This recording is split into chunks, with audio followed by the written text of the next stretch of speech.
परिवार को माया कहेंगे। धन और परिवार को माया थोड़ी कहेंगे। नहीं, ये किसने कहा? तो हम लोग अपने विचार से सोचते हैं। धन संपत्ति और परिवार क्या सतयुग त्रेता में नहीं था? है? हाँ, सतयुग त्रेता में रामकृष्ण को धन संपत्ति और परिवार था या नहीं था? था? अभी नहीं है, अभी नहीं है। तो उनको ऐसे थोड़ी कहेंगे माया भी थे। धन संपत्ति माया नहीं है। ज्यादा अपने तरफ खींचा है। स्त्री को माया नहीं कहा जाता। तो माया रूपिणी ये सन्यासियों का काम है कहना।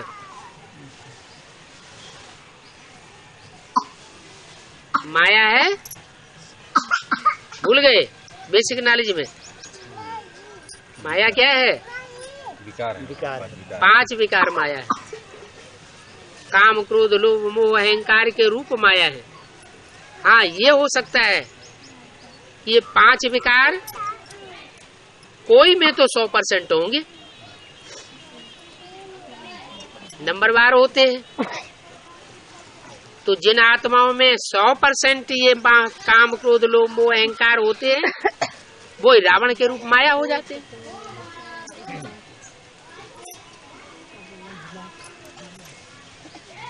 और बीज बनाना, बीज बनाया थोड़ा ही जाता है। बीज का छिलका उतारा जाता है। ये 5 विकारों का जो छिलका चढ़ा हुआ है, ये छिलका उतारा जा रहा है। छिलका उतर जाएगा और बीज शुद्ध हो जाएंगे।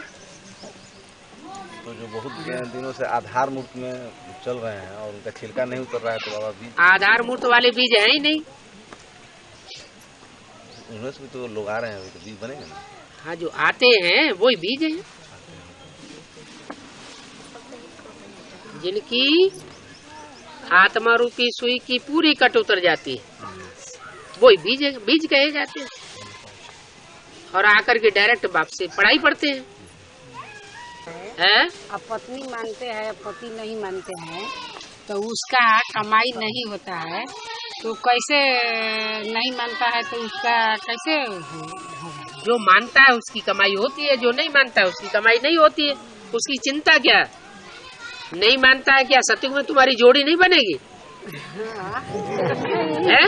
नहीं, हमको नहीं समझ में आया तो इसलिए पूछे। सतयुग में जोड़ी बनेगी कि नहीं? बनेगी ना। फिर क्या चिंता क्यों करते हो? वो तो नहीं मानते हैं, कहते कि जाओ आपने मानो, हम नहीं मानो। तो ठीक है, हमको उनसे काम नहीं है। ये भी तो हो सकता है। तुम अपना काम करो, हम अपना काम करो। ये भी तो हो सकता है कि वो अंत में निकले और खरगोश की चाल तुमसे आगे निकल जाए। यही तो पूछ रहे हैं। सब कुछ तो मानता है, आते हैं जाते हैं सब। इसलिए तुम परचिंतन न करो। क्या अपना चिंतन करो कि हम परिपूर्ण हो गए कि नहीं, हमसे गलतियां तो नहीं होती रहती है। हमसे तो नहीं होता। अच्छा, क्या प्रकाश डालिए? दोनों को अलग अलग। कारण शरीर माने बिंदु, सूक्ष्म शरीर माने बिंदु। सूक्ष्म शरीर माना बिंदु नहीं है, लेकिन वो आकार बन गया। नहीं, जब आकार रोशनी है वो आत्मा का तो स्वरूप है बिंदु।